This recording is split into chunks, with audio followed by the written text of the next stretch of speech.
Bismillahirrahmanirrahim. Assalamualaikum warahmatullahi wabarakatuh. Waalaikumsalam warahmatullahi wabarakatuh.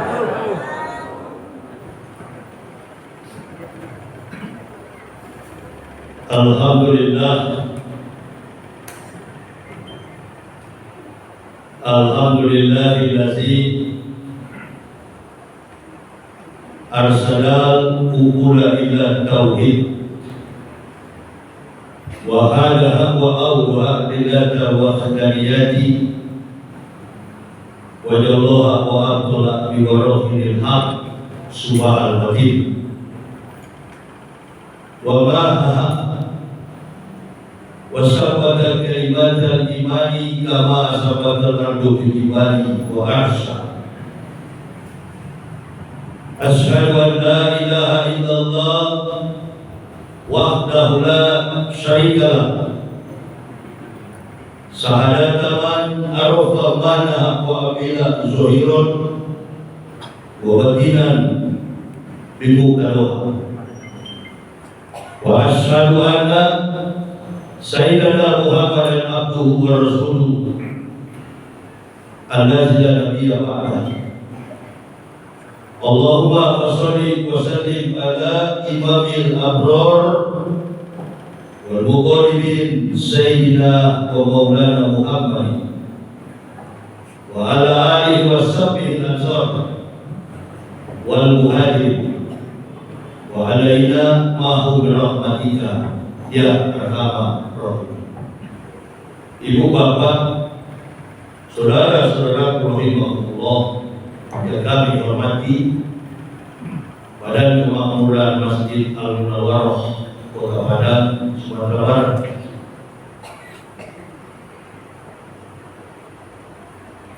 Sesepuh, orang tua-tua, tokoh masyarakat, Bibi Mama jadi pandai, Imam Rawatib Masjid Al-Munawwarah, dan yang kami cintai, kami banggakan, ma'asyiral muslimin wal muslimat rahimahullah. Kita bersyukur kehadirat Allah Subhanahu wa taala, ibu bapak dan saya bisa bersilaturahim. Tadi ketika imam mengumandangkan iqamah qomat, seorang bapak menegur saya 3 tahun yang lalu ya, Pak. Saya baru tahun lalu ya, saya baru bebas dari penjara dan berdakwah di masjid beliau.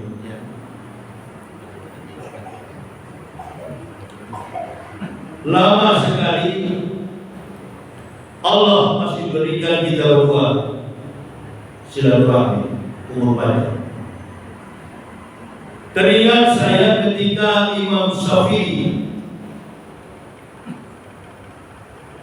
sedang mengajarkan kepada murid-muridnya, kepada santri-santrinya, beliau bertanya, apa yang paling jauh dengan kita? Ada yang menjawab bulan, bintang, matahari, al-buruj, tanda surya. Kedalaman laut, kata sang imam, betul, jawaban kalian betul, tapi yang aku maksudkan, yang paling jauh dengan kita adalah masa lalu. Beliau memberikan lagi pertanyaan itu, apa yang paling dekat dengan kita? Ada yang menjawab istri, suami, tetangga, family, anak, cucu, kerabat, kawan, sahabat. Betul kata sang imam, tapi yang aku maksudkan, yang paling dekat dengan kita, mati. Waskuruni askurkum waskuri wala takfur. Jarang sekali manusia ini berpikir tentang mati. Nanti kalau sudah mati, baru dia menyesal. Jangan dianggap orang mati itu nggak tahu dalam kematiannya. Ada 3 komponen dalam kehidupan diri anatomi manusia. Tapi ruhiyah itu selalu hidup. Amal perbuatan kita berikatan mustaufisan al-raqabah. Terkapar di pelataran kiamat bagai seorang terdakwa di hadapan hakim. Lantas selalu qudamati yaumal qiyamati min baini yadai ta'ala hatta yus'alu an arba'ati asal. Tidak beranjak kaki seorang hamba di pelataran kiamat yadai ta'ala di hadapan Allah Ta'ala kecuali dia ditanya 4 pertanyaan. Yang pertama, an umri fima afna, umur. Saya perhatikan masjid ini besok saya pulang. Masjid ini dari beberapa masjid saya keliling, saya perhatikan face, postur tubuh, umur, usia jamaah yang ada di sini kebanyakan orang tua. Masjid dipenuhi orang tua, orang muda kemana Ustaz? Orang muda bingung dengan ini setan ini, Android atau apa ya? Orang tua pun terperangkap dengan ini dia. Kalau sudah di masjid begini foto, kiri foto,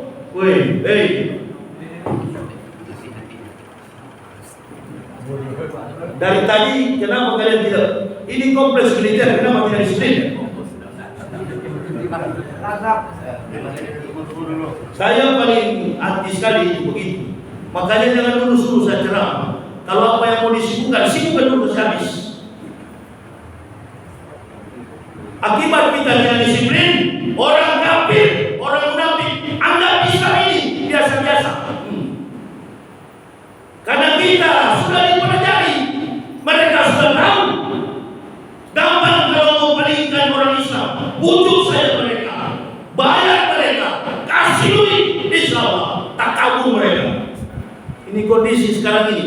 Makanya negara kita ini bukan negara Kesatuan Republik Indonesia, negara Joko Widodo. Berkelahi setiap hari, berkelahi setiap hari, berhenti begitu tidak disiplin. Ini bukan radio rusak, ini Yahya Walodi yang bicara. An umri fima afna, dari tadi orang tua saja. Umur dengan apa engkau habiskan? Saya Allah kasih hidayah di usia yang sangat muda, 36 tahun. 11 Oktober tahun 2006 bertepatan 17 Ramadan 1427 Hijriah. Sudah 18 tahun usia keislaman saya. Dari awal masuk Islam berdakwah sampai akhir, bahkan insya Allah sampai masuknya kubur, sekali layar terkembang pantang menyerah. Allah Akbar. Jangan surut, jangan pakai istilah imam timbul tenggelam. Enggak ada istilah timbul tenggelam. Sekali melangkah dalam perjuangan jihad, istariman Allah syahidan qadwatun fisabilillah aurun khairul minad dunya wa ma fiha. Berangkat pagi atau sore berjuang di jalan Allah lebih mulia daripada dunia dan segala isinya. Dari mana saya bicara di Masjid Nurul Ikhlas terkait perbandingan agama antara kafir dan Islam. Dari semua komponen orang-orang kafir yang ada di dunia, saya bicara tentang keagungan, kebesaran, kemuliaan Islam.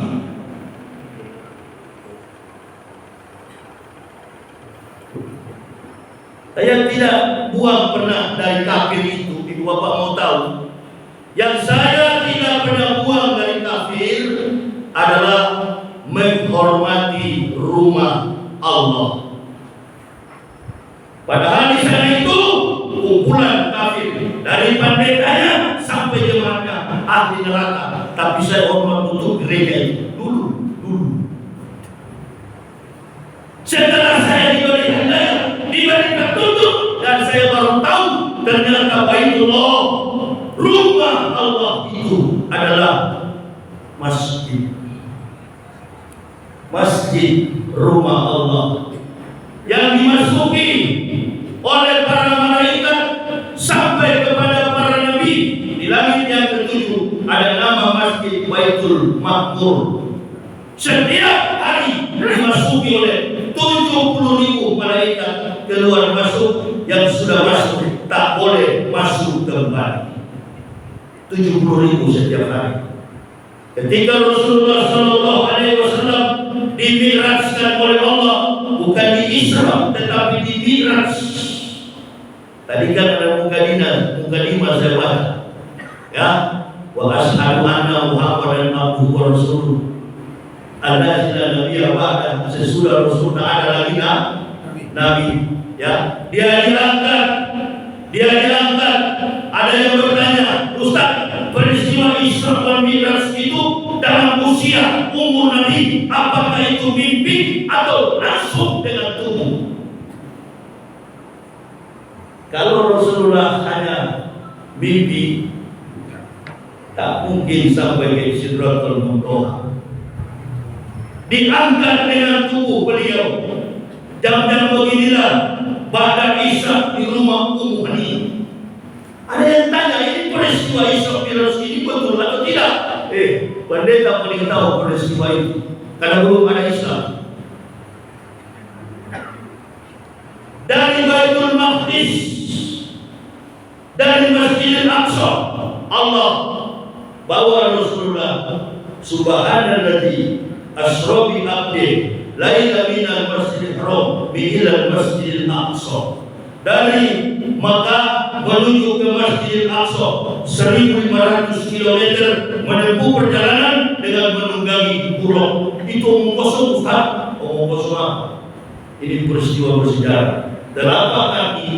Tapak kaki Nabi Muhammad masih ada di basement Masjidil Aqsa. Fit Ahmed, ukuran orang dewasa, kaki beliau 47. Berarti tanah dan bidang postur tubuh Nabi Muhammad betul-betul laki-laki yang gagah. Bahkan diuraikan, rambut beliau itu ikal berderai sampai ke bahu. Itu postur tubuh Nabi Muhammad. Kakinya 47. Kalau orang kakinya 47, bagaimana tingginya? Tapi dalam sejarah, Romawi yang 2 meter, pas Rasul lebih tinggi 3 meter. Romawi 4 meter, Rasul lebih tinggi 3 meter, lebih tinggi 3 cm daripada 2 meter, lebih tinggi 3 cm daripada Romawi. Mimbar yang pendek Rasul bisa masuk, mimbar 1 cm Rasul bisa masuk, 1 cm, 1 meter Rasulullah bisa masuk. Inilah kewibawaan, keperkasaan daripada Rasulullah SAW. Peristiwa-peristiwa mukjizat ini dicatat oleh sejarah sampai beliau diangkat menuju ke Sidratul Muntaha. Dalam rangka apa? Menunggu perintah Allah untuk sholat. Apa semua Nabi sholat? Allahu Akbar. Dari Nabi Adam sampai Nabi Muhammad sholat. Sepanjang penunggunya, sepanjang umur hidup Nabi-Nabi, mereka sholat. Nah, al-umri fima afna. Jadi hidup manusia itu sholat, hidup manusia itu beribadah, hewan beribadah, semua makhluk hidup beribadah. Tapi yang paling Allah inginkan, manusia harus sujud menyembah kepada Allah. Wa ma khalaqtul jinna wal insa illa liya'budun. Wa ma khalaqtul jinna wal insa illa liya'budun. Bukan hanya kepada manusia, jin diperintahkan oleh Allah. Saya pertama kali mau masuk Islam, saya sampai melihat manuskrip orang Yahudi itu. Apa Yahudi ini orang yang sholat? Apa nabi-nabi yang para nabi ini orang-orang yang sholat. Saya cari tahu literasinya, saya cari tahu manuskripnya, saya cari tahu teorinya. Bukan dari Talmud, bukan dari Hebrew, bukan dari Ibrani, bukan dari Bible or New Testament. Saya cari tahu pertama kali dari konteks kebenaran teori Al-Quran. Saya belum bisa, saya masih pendeta. Saya buka semua kitab suci Tuhan dari suratul Fatihah sampai surat An-Nas 114 surat. Apa betul ini nabi-nabi ini tercatat dalam Quran?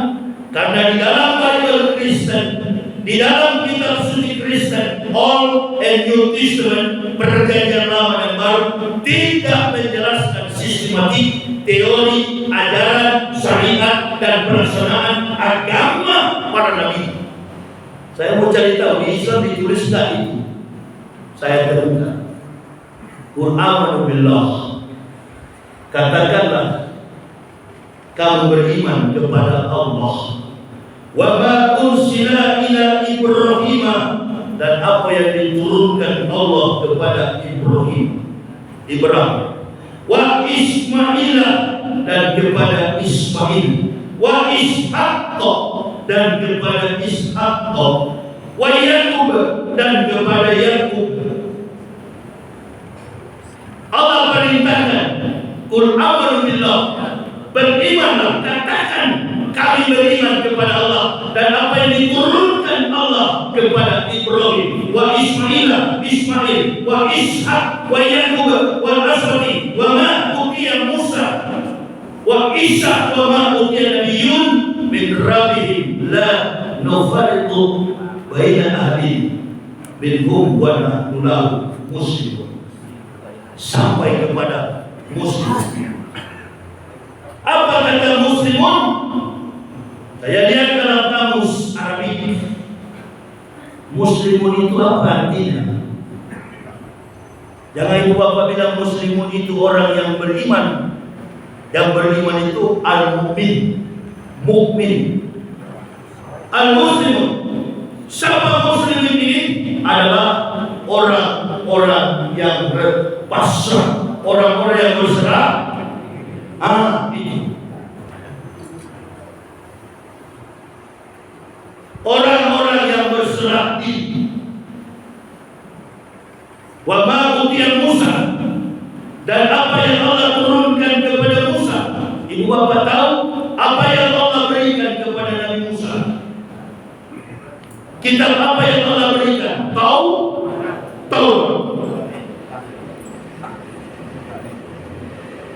Wa Isa wa ma utiya nabiyyun, dan apa yang diturunkan Allah kepada Nabi Isa.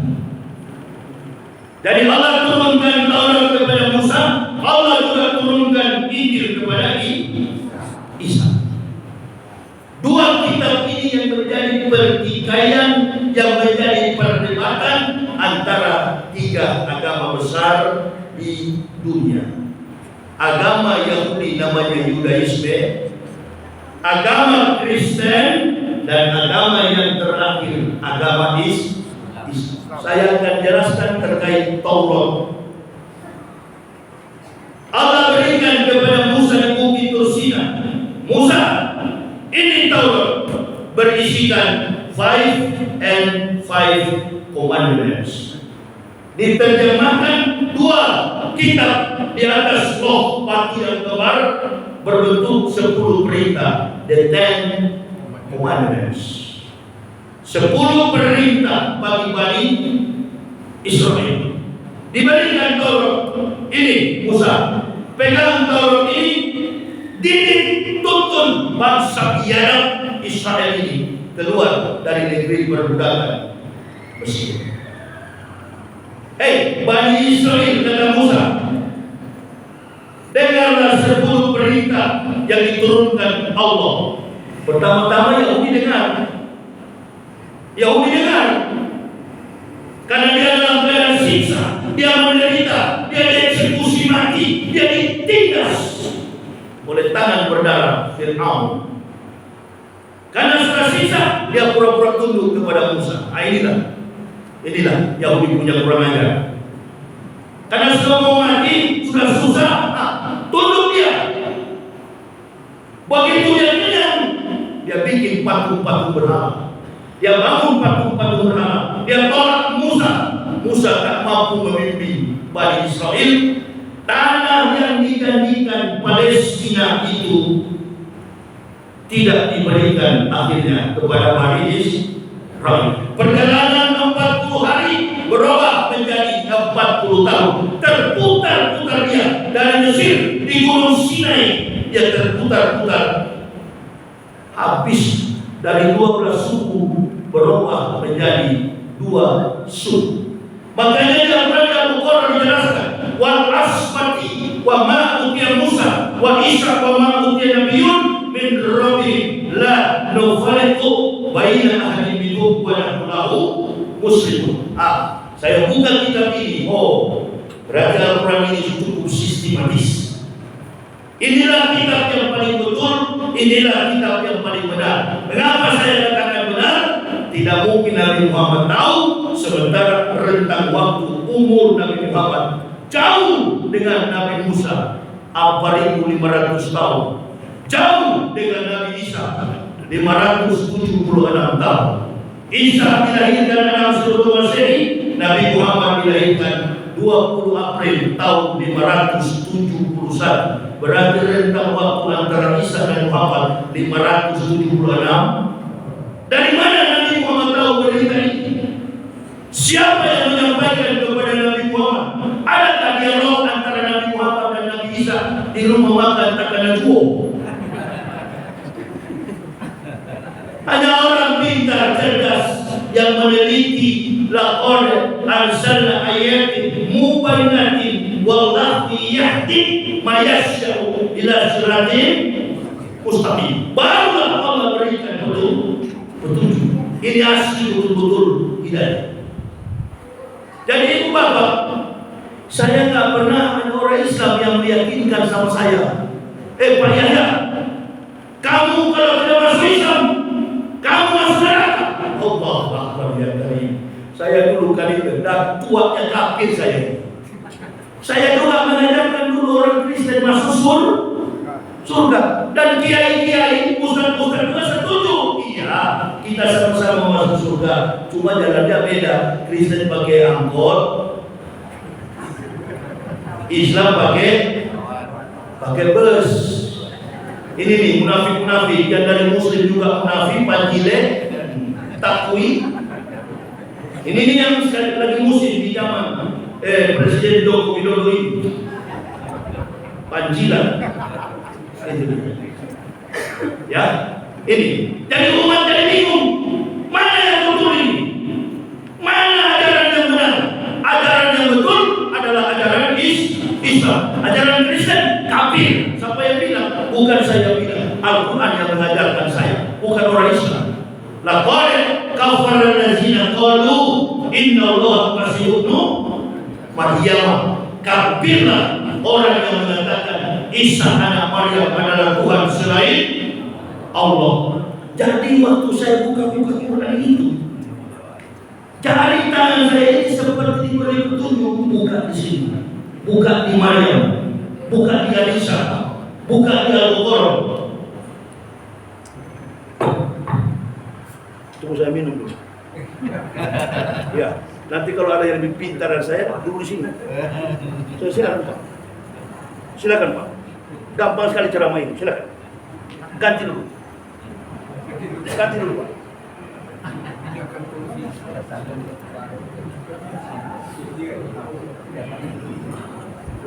Tidak bisa pasti Pak. Berhenti bicara itu. Berapa banyak kalian bayar saya datang kemari? Coba kalian undang Abu Somad datang sini kalau gampang. Berantai-rantai Pak pengawalnya.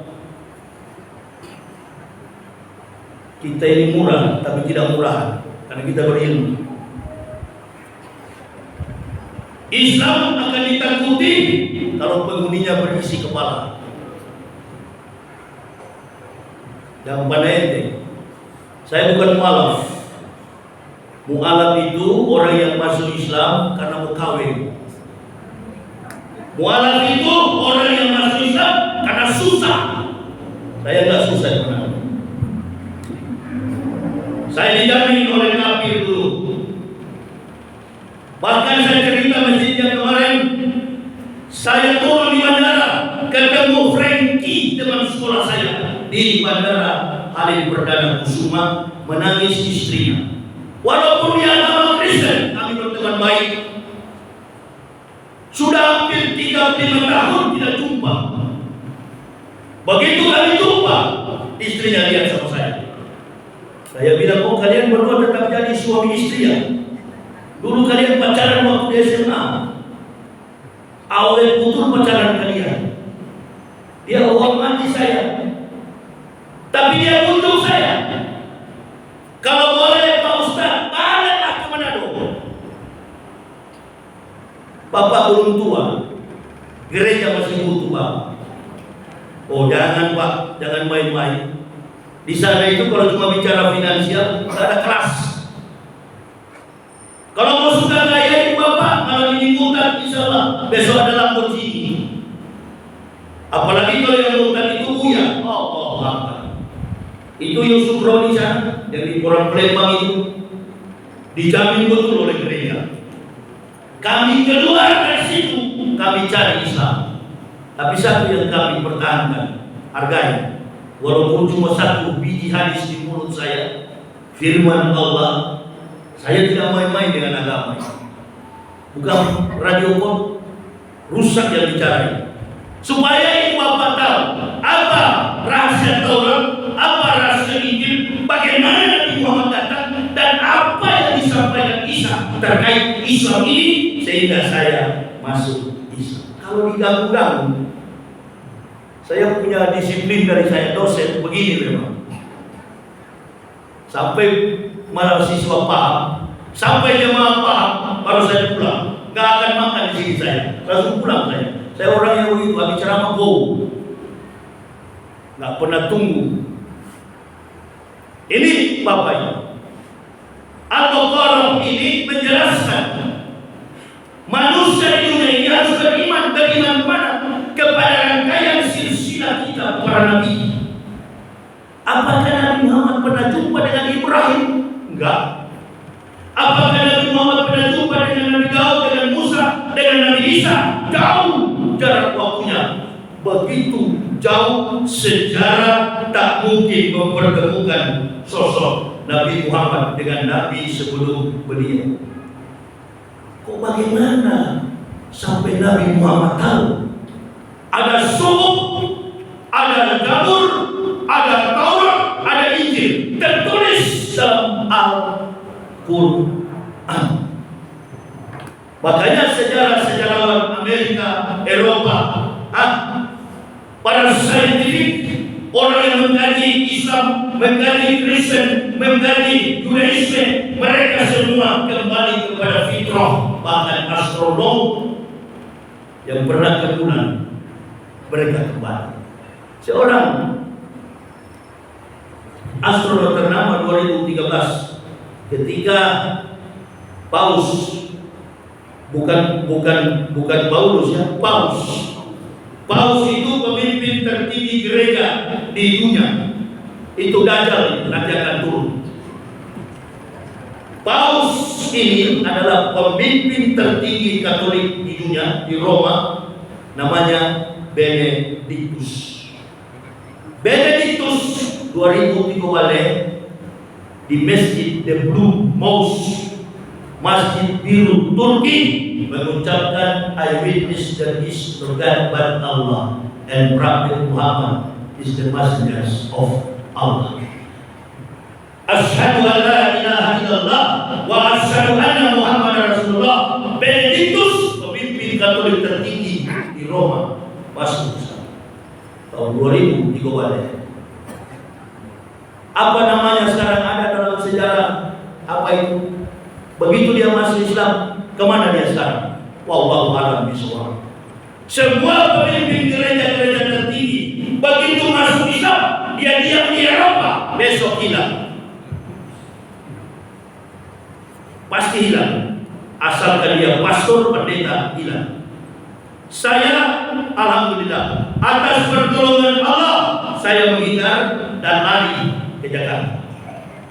Disuruh oleh ayah saya, disuruh keluarga saya, cari, habisi kalau bertemu. Apalagi papa saya itu seorang militer angkatan darat, marah sekali ketika saya masuk sana. Apa kamu benci ya? Enggak. Biarkanlah ya Allah. Mereka tidak tahu apa yang mereka perbuat. Jangankan menilai kebenaran Islam, kesalahan agama mereka sendiri tidak mereka tahu. Apalagi kebenaran Islam. Allah Akbar. Ibu bapak bayangkan. Matematikawan, fisikawan, astronom, ahli perbintangan, astronom, orang yang pergi ke bulan, semua kompetensi manusia, keahlian manusia, orang-orang jenius masuk Islam di Eropa dan Amerika. Geger, Prancis, bahkan baru-baru ini radio, televisi BBC, American and London, Inggris memberitahukan perkembangan Islam Eropa dan Amerika luar biasa. Dulu Islam dilarang, azan Allahu Akbar, Allahu Akbar dilarang di Amerika dulu. Tapi karena perkembangan Islam yang begitu besar, begitu maju, diperintahkan oleh Joe Biden kepada Menteri Sekretaris Negara, sampaikan bahwa azan di masjid sudah bisa. Karena perkembangan Islam luar biasa. Di mana Ustaz orang-orang masuk Islam? Orang-orang yang sering bersyahadat 10 sampai 20 orang dalam satu hari. Setiap hari pasti ada orang-orang kafir yang masuk Islam. Di masjid apa namanya? Masjid Al-Hikmah Mosque Indonesian Muslim Community. Komunitas orang-orang Indonesia. Di mana? Di New York. Di New York. Sampai imam besarnya situ. Imam besarnya orang Bugis Makassar, namanya Samsi Ali, Ustaz Samsi Ali. Orangnya kecil. Dia mengislamkan hampir separuh Amerika. Setiap Jumat pasti ada orang yang ke masjid. Kalau ditanya, you come from? I'm from Canada. I'm from Chicago. I'm from Germany. I'm from London. I'm from France. Saya dari France. I'm from Dus. Bahkan saya Yahudi. Kenapa kamu datang ke masjid? Coba tanya orang-orang yang pernah ke Eropa ini. Ibu bapak pikir tuh masjid-masjid di Eropa dan Amerika itu yang sholat itu semuanya orang Islam. Tidak semua yang sholat itu orang Islam. Orang bule itu dia tidak bersyahadat, tapi dia mencoba untuk hidup sebagaimana orang Indonesia yang datang di Amerika, yang datang di London, yang datang di Jerman. Kenapa mereka ingin mendekat kepada orang Indonesia? Karena ketika orang Indonesia datang ke masjid, mereka mengatakan, kami tenang, my heart happiness. Saya hatinya bahagia. Kok bisa bahagia kamu? Padahal kamu cuma kuli. Kamu cuma tenaga kerja yang digaji mungkin cuma $10 setiap hari. Kenapa kamu begini tenang hidupmu? Sementara yang bertanya ini adalah seorang ahli. Apa yang orang mau cari, manusia mau cari di dunia ini? Di umur hidupnya yang kata Nabi bahkan umat Islam pun tak akan sampai 100 tahun. Kalau sampai 100 tahun, alhamdulillah ada bonus. Tadi Pak Haji tanya sama saya, Ustaz umur berapa sekarang? Saya 53. Tapi umur 36 tahun ketika saya masuk Islam sampai sekarang umur 53 tahun, volume dakwah saya begini. Makanya waktu saya keluar penjara, yang saya menghadapi pergulatan hidup yang berat, ketika bebas dari penjara, lidah saya masuk ke dalam seperti akan bisu. 4 hari 4 malam saya tidak bisa bicara. Tidak mungkin setan yang bikin saya begitu.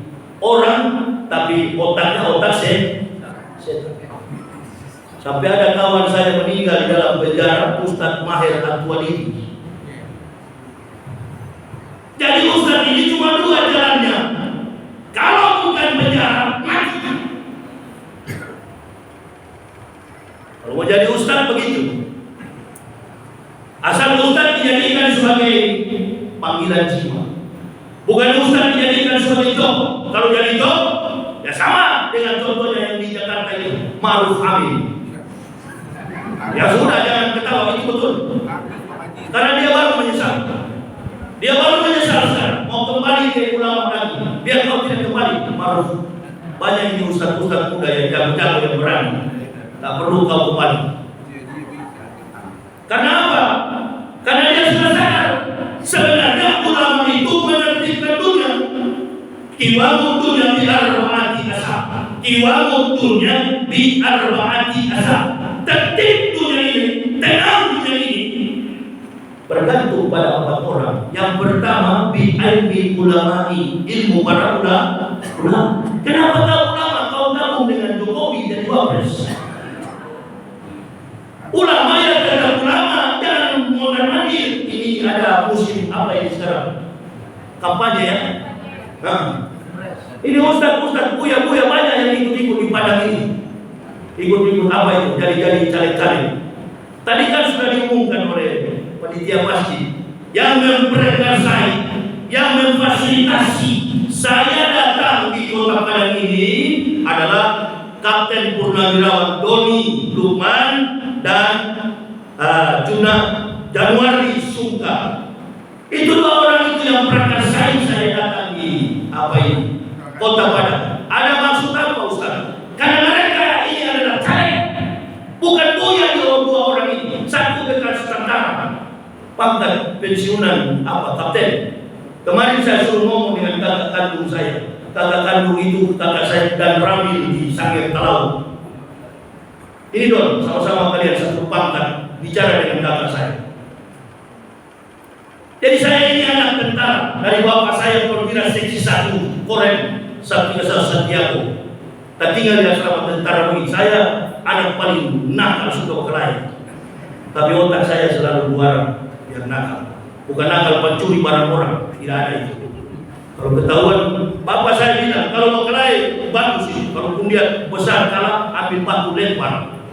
Nanti kalau di polisi saya yang kasih bebas kamu. Ya, tapi jangan pencuri. Nah ini, pencuri kamu jangan pulang di rumah. Bukan anak saya. Begitu. Nah jadi ustaz-ustaz ini fokus saja di mimbar ini. Apa ini amplop di mimbar kurang? Itu dia. Karena yang menertibkan dunia ini adalah ulama bi ilmi ulama'i. Saya bukan ulama, saya bukan ustaz, saya bukan buya, saya hanyalah makhluk dari lumpur kafir. Allah angkat ke sini. Kamu bantu ini ustaz-ustaz ulama-ulama karena mereka tidak mau terbuka dengan ayat Quran. Dia enggak berani untuk bicara tentang kebenaran. Kulil haq walau kana murran. Kalaupun berani umat diperalat.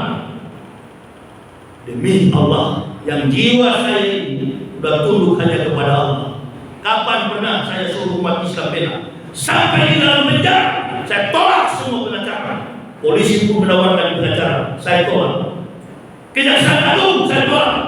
Tim pengacara, ulama dan aktivis Egy Sujana dan kawan-kawan saya tolak sampai Egy datang ke rumah. Ustaz saya tersinggung, Ustaz tolak kami jadi pengacara.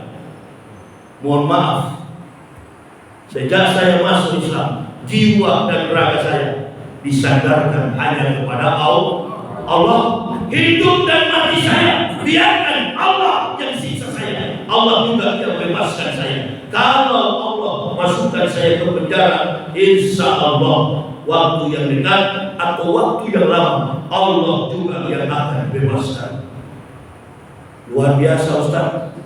Ancaman 10-15 tahun jadi 5 bulan. Kenapa Anda bilang luar biasa? Kita bukan maling, kita bukan koruptor. Makanya Pak Doni, Pak Januari, kalau umat pilih kalian dari anggota DPR, jangan ikut dengan kawanan Maliang. Ini Jokowi punya kabinet ini kebanyakan maliam, pancuri kalau istilah kita di Manado, koruptor. Jadilah predikat yang baik bagaimana Partai Demokrat itu partai yang santun, dibina, dipimpin oleh Susilo Bambang Yudhoyono, mantan presiden yang mempunyai predikat, karakter, etika, bahkan kemampuan agama yang baik dan bersikap kebapaan. Itu yang kita dapatkan. Insya Allah yang nanti ke depan next time for President of Indonesia and Mr. Anies Baswedan. Amin ya Rabbal. Doa supaya Anies jadi presiden. Ustaz, kenapa kau pilih Anies? Ya, karena Anies ada kepentingan. Yang berkepentingan itu bukan Anies, Surya Paloh. Tidak ada urusan dengan Surya Paloh itu. Tidak ada urusan juga dengan si siapa itu wakilnya, siapa? Haimin atau siapa itu? Iya, tidak ada juga urusan. Saya cinta kepada Anies pribadi, laki-laki yang jago bicara. Itu baru namanya pemimpin. Ini yang satu ini cannot speak English, nggak tahu bahasa Inggris. Ini Jokowi. Tapi kalau ini Allah Akbar, forum dunia mengakui, angkat topi melihat Anies itu levelnya ya sederhana dengan Susilo Bambang Yudhoyono.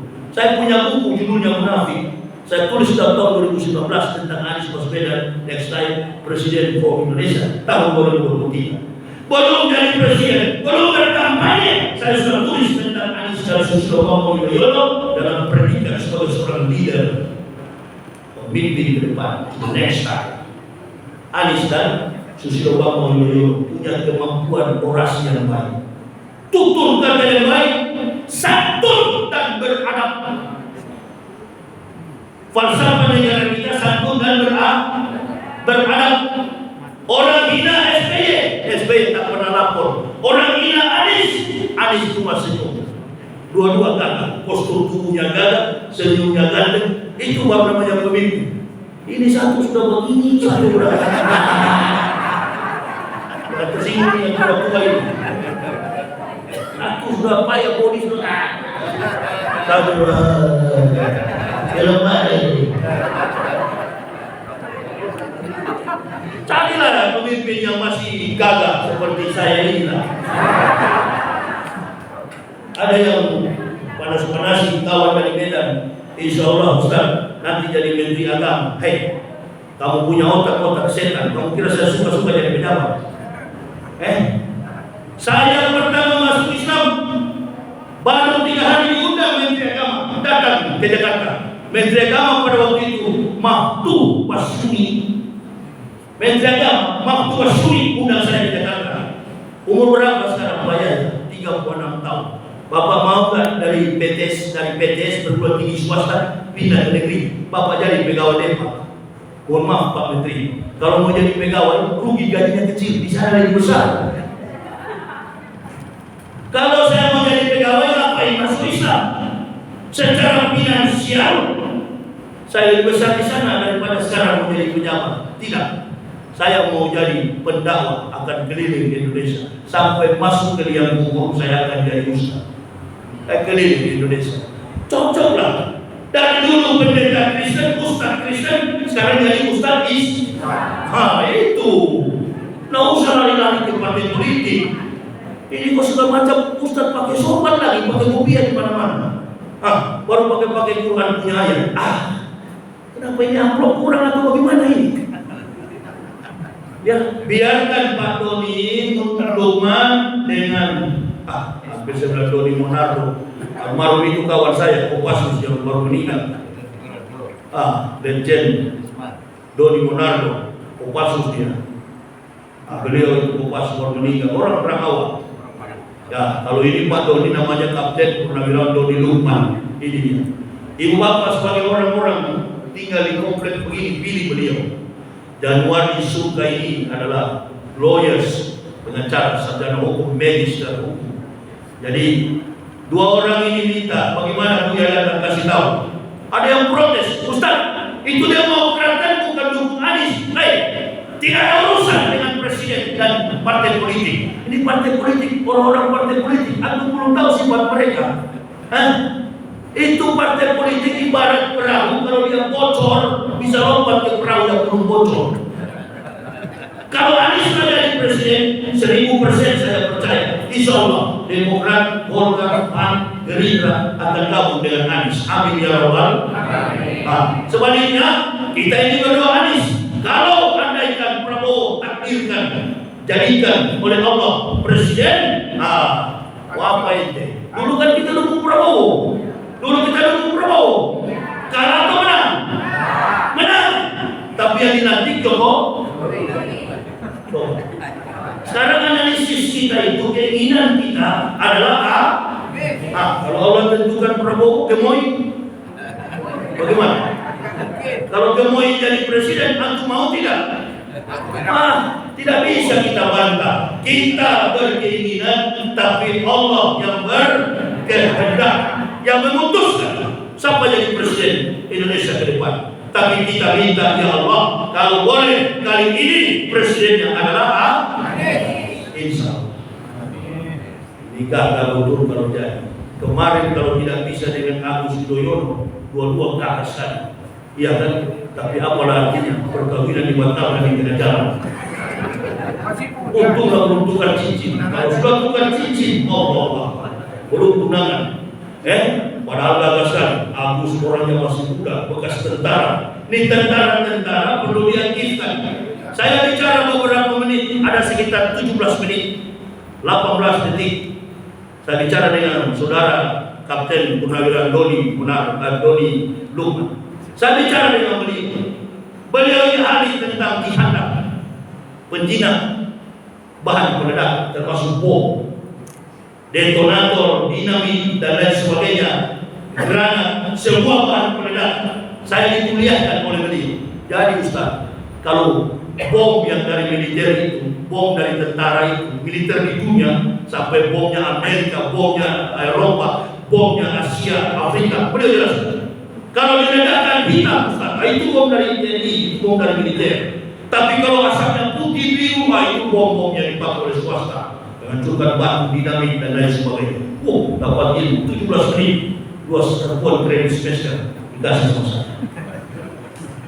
Saya tanya, kalau antum nanti jadi anggota DPR, duduk di mana? Komisi berapa? Pertahanan. Komisi 1, kata beliau.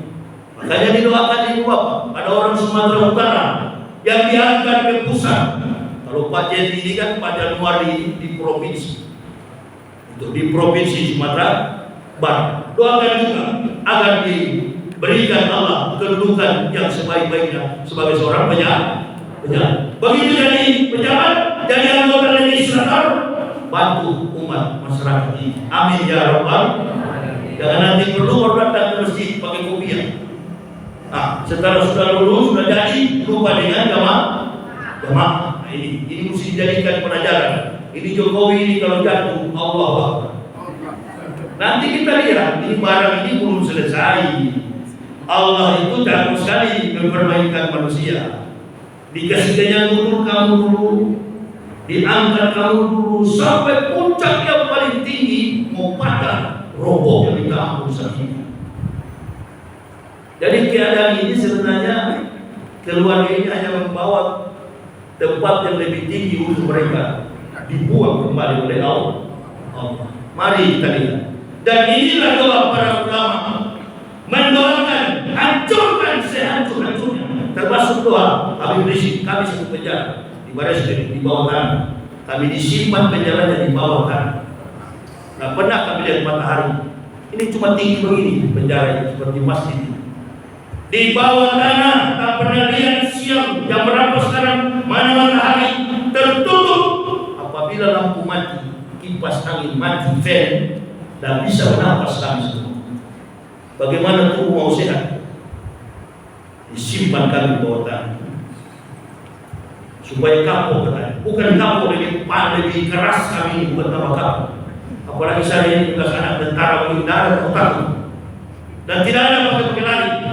Kalau jadi tersangka, kooperatif, silakan tangkap, bawa. Tidak ada pakai lari. Ini baru digertak polisi mau jadi tersangka sudah menangis. Kalau enggak telepon pengacara, tolong datang bela saya.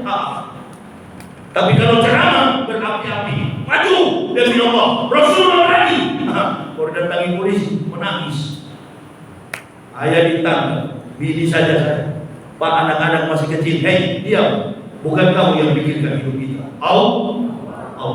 Biar. Kecuali saya merampok, kecuali saya mencuri, merugikan negara, baru kamu larang. Ada juga ustaz di dalam penjara dengan saya sama-sama, tapi tidak dihormati, bahkan tak boleh jadi imam. Kenapa? Karena kasusnya bawa lari uang umroh. Di dalam penjara merokok pun sudah mati. Tidak dihargai. Kenapa? Karena merusak nama Islam. Begitu ya kalau dimasuk. Assalamualaikum Ustaz, dari dulu hormat saya Jenderal Napoleon Bonaparte. Assalamualaikum Ustaz. Waalaikumsalam Jenderal. Ustaz datang. Kita sikat ke kaca yang murtad siap Jenderal. Pukul kaca sampai ke semangat tai. Murtad dari Islam, menghina Nabi Muhammad, ketemu di dalam penjara, selesai. Finish. Pantai rusuk 13 bahkan dari rusuk paling tinggi di atas sampai ke bawah, kakinya pincang. Sudah mau mati, dikasih makan tak? Laporkan ke pengadilan, ditambah hukuman Jenderal Napoleon. Untunglah Ambo bebas. Kalau enggak Ambo juga ditambah. Ambo bebas duluan, silakan Jenderal. Hari ini saya pulang, hakim sudah ketok palu, saya bebas. Ustaz bukan 10 tahun? Enggak. Allah yang bebaskan saya, Jenderal. Masya Allah Ustaz, apa-apa di luar lagi ya? Bib, datang kami. Assalamualaikum Bib. Waalaikumsalam tak. Dengannya bebas ya? Iya Bib, mau keluar Bib. Tak, jangan keras-keras. Insya Allah Bib. Insya Allah. Sampai sekarang saya nggak keras, tetap begini saja. Sebentar lagi Jokowi itu sudah mau diganti. Nggak ada. Kalau dia baik-baik, kita puji-puji pasti. Insya Allah. Amin ya Rabbal.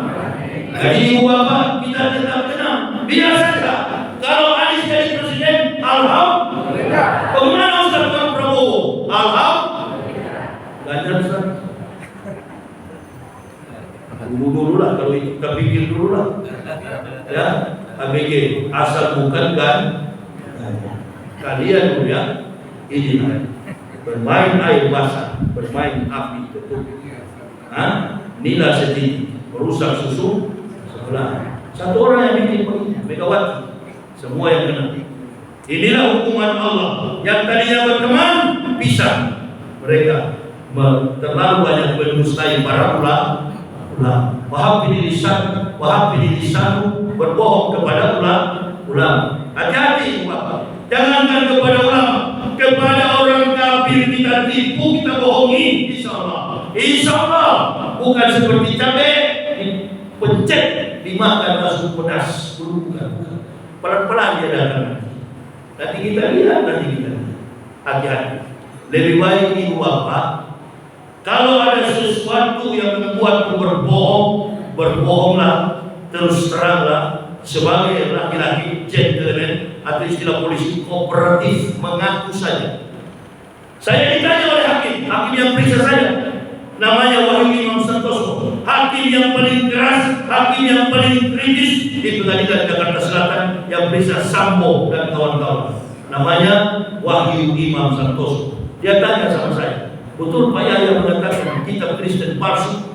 Ya betul yang mulia. Betul Bapak mengatakan Roh Kudus, Kristen Roh Kudus? Betul yang mulia. Karena kalau di hari Natal itu diganti, kalau masuk hari Natal saya rubah hari Natal dan tahun Garut. Kenapa harus Natal? Karena ada Roh Kudus yang mulia. Oh betul itu yang terdakwa. Betul yang mulia.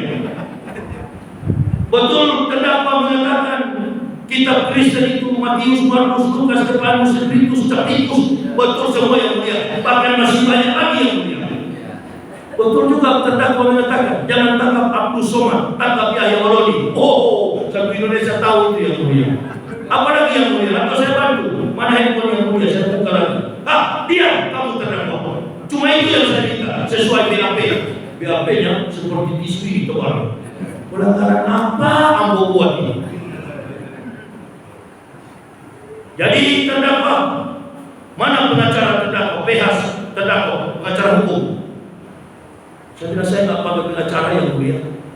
Dari kepolisian jatuh mati, nggak ada yang mulia. Tunduk yang mulia, tanya ke JPU. JPU siapa lawan kalian? Ya terdakwa langsung yang mulia. Saya bilang lawan 14 pengacara, tapi kebanyakan. Jaksa penuntut umum tampil dengan kemenangan tanpa pengacara. Jadi apa yang sudah dilakukan itu semua benar, betul yang mulia, bahkan lebih banyak daripada itu masih ada. Memangnya saya tidak tahu filsafat hukum itu, filsafat pidana itu. Dulu ada 2 hukum setelah mata kuliah dasar umum itu ada fakultas pidana, fakultas perdata dan pidana. Mata kuliah pengembangan kepribadian, perdata dan pidana. Hukum pidana itu terjadi karena kejahatan di masyarakat. Satu pikir-pikir, kejahatan apa ini bersifat vertikal tentang agama? Ngapain saya takut? Ngapain pakai pengacara? Hakim juga tahu kalau habis pasal dan ayat dia pasti menggunakan asumsi dan dia tahu orang yang diperiksa ini pasti adalah ahli juga. Makanya hakim bilang, mana yang ahli? 21 orang yang ahli atau terdakwa? Kayaknya lebih ahli ini terdakwa. Saya bilang silakan yang mulia menilai. Saya pun di penjara 10-20 tahun, siap yang mulia. Geleng kepala hakim. Sudah kita lanjutkan tuntutan minggu depan hari Kamis. Oh, saya bilang sama istri, dek, sudah diputuskan hari Kamisnya ini, saya insya Allah bebas. Pak, jangan-jangan kamu sudah miring, sudah gila di dalam penjara. Enggak, sudah ada tanda-tandanya saya mau bebas. Begitu diketok palu, terhitung dengan sekejap ditangkap, dibantarkan di rumah sakit Polri, dihitung 8 hari, terdakwa dibebaskan 150-an. Sudah 153 hari saya berlewat. Tidak kembali lagi ke Barreskrim, ambil pakaian dan telepon istri.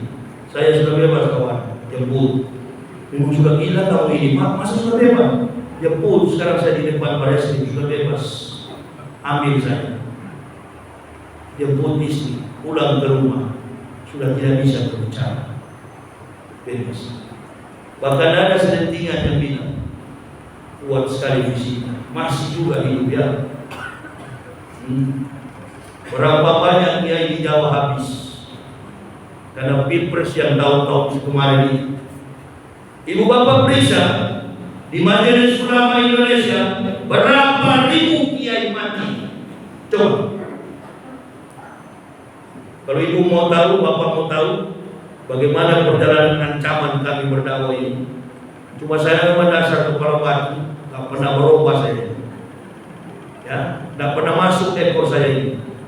Ada anjing di situ saya lihat, ekornya ke dalam, penakut. Saya perjuangkan beliau-beliau ini jadi anggota DPR. Mudah-mudahan ibu bapak ridho, Allah ridho, dan mereka ya. Kenapa? Semakin banyak orang Islam di parlemen, semakin kuat orang-orang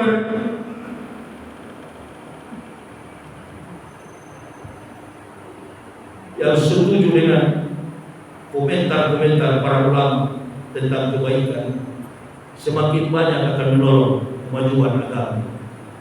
Ibu bapak jangan pikir ekonomi Indonesia ini akan kuat. Indonesia akan maju kalau Islam kuatnya Islam, insya Allah NKRI akan kuat. Lemahnya Islam, NKRI akan lemah. Makanya caranya hancurkan para ustaz, hancurkan para ulama, adu domba para kiai. Coba lihat di Pulau Jawa sekarang, belum ada pemenang presiden, kiai-kiai sudah saling pecah. Bahkan mohon maaf, isu komunis mulai muncul di negara kita. Dan ini barangkali beberapa jenderal di pihak Prabowo atau di pihak Anies sudah membaca ini.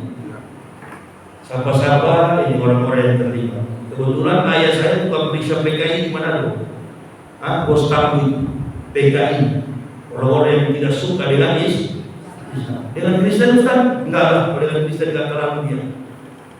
Ya, tapi yang dia tidak suka adalah Islam. Benci sekali kepada orang Islam. Kenapa? Karena kebanyakan mereka berdiam dalam agama Islam. Nama-nama mereka Allahu Akbar. Nama Islam. Tapi pura-pura padahal PKI komunis.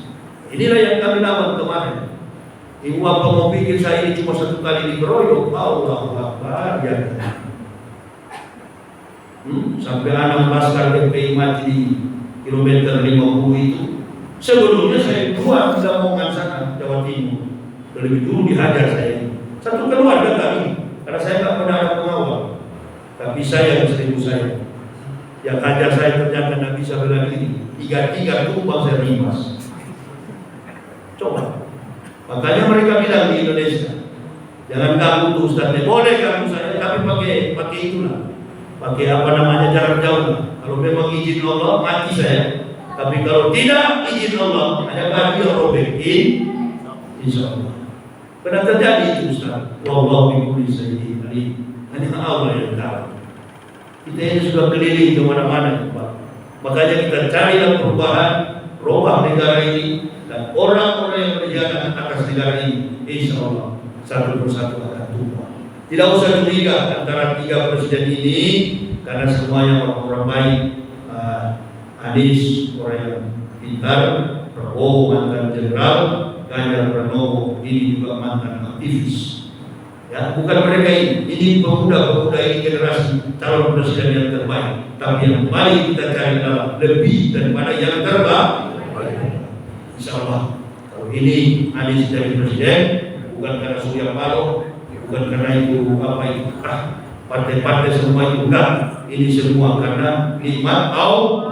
Mari kita lihat, Anies punya pendukung itu, kalau Bapak mau tahu, cuma 15%. Saya tahu, walaupun saya bukan pengamat politik. Kekuatan yang disukai masyarakat adalah kemampuan intelektual Anies pribadi, 85%. Coba kalau Anies gak minta, mana ada sudah kalau mau kami jadi pemimpin. Dan yang paling cinta Anies Baswedan itu sebenarnya yang paling cinta Anies Baswedan itu adalah Susilo Bambang Yudhoyono. Inilah sifat Pak Susilo. Kalau dia suka orang pintar, ini yang lain tidak suka karena dia tidak pintar. Ini Jokowi. Kalau dia lihat ada orang pintar, dia jadikan teman. Orang kalau bodoh tidak suka dengan orang pintar. Dia suka dengan sama-sama goblok supaya dia bisa tipu-tipu. Itu dia. Betul apa betul? Ya. Jadi kalau pemimpin bodoh suka menipu orang bodoh, makanya masyarakat kita itu kebanyakan bodoh ini tuh yang suka-suka ikut-ikutan. Itu dia. Padahal dia tidak tahu kalau pemimpin ini wakazalika ja'alna fi kulli qaryatin nazira mujrimina yamkuru fiha. Kata Allah Subhanahu wa taala, di satu negeri kami akan mengirimkan para pembesar penipu yang jahat. Jadi kalau pemimpin bodoh, yang senang sama dia adalah orang-orang bodoh. Coba lihat masyarakat kita yang bodoh ini. Aduh iya ya, aduh kasihan Pak Jokowi masuk ke gorong-gorong. Ini cocok jadi presiden.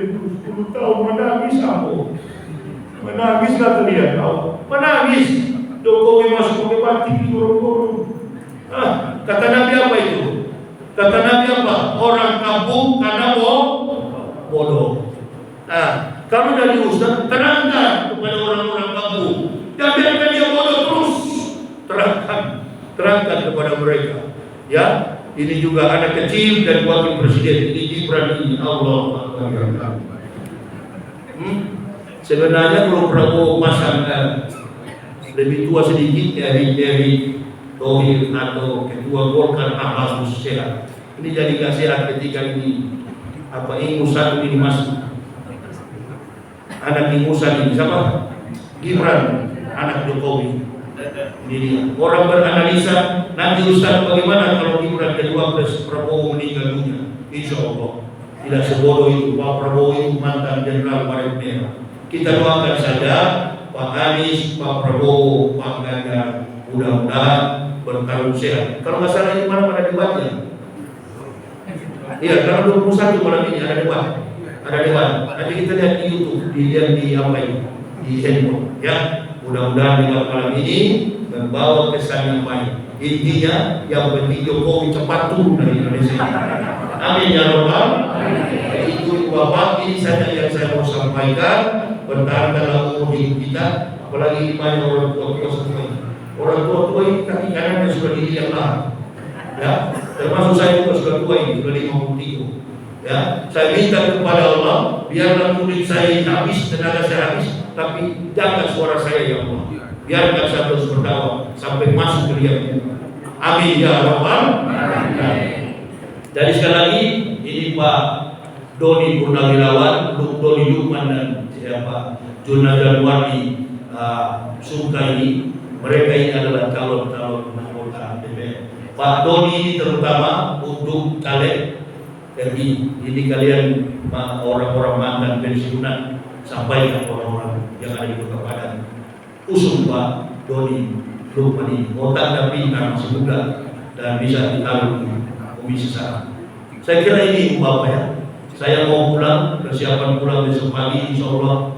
Mudah-mudahan Allah berikan kesehatan kepada kita. Beberapa hari lagi kita sudah memasuki bulan suci. Alhamdulillahilladzi Ramadana syahrul syam bil barakah. Ya Allah, mudah-mudahan hidup dan umur kami sampai di bulan Ramadan. Ya, doa kami dan doa ibu juga Bapak, harapan kami untuk mendoakan kami tetap istiqomah di jalan Allah. Terima kasih atas segala perhatiannya. Mohon maaf atas segala kekurangan kami. Usikum pada sibita Allah. La ilaha illallah Allahi falyatawakkalul mu'minun. Wassalamualaikum warahmatullahi wabarakatuh. Waalaikumsalam warahmatullahi wabarakatuh.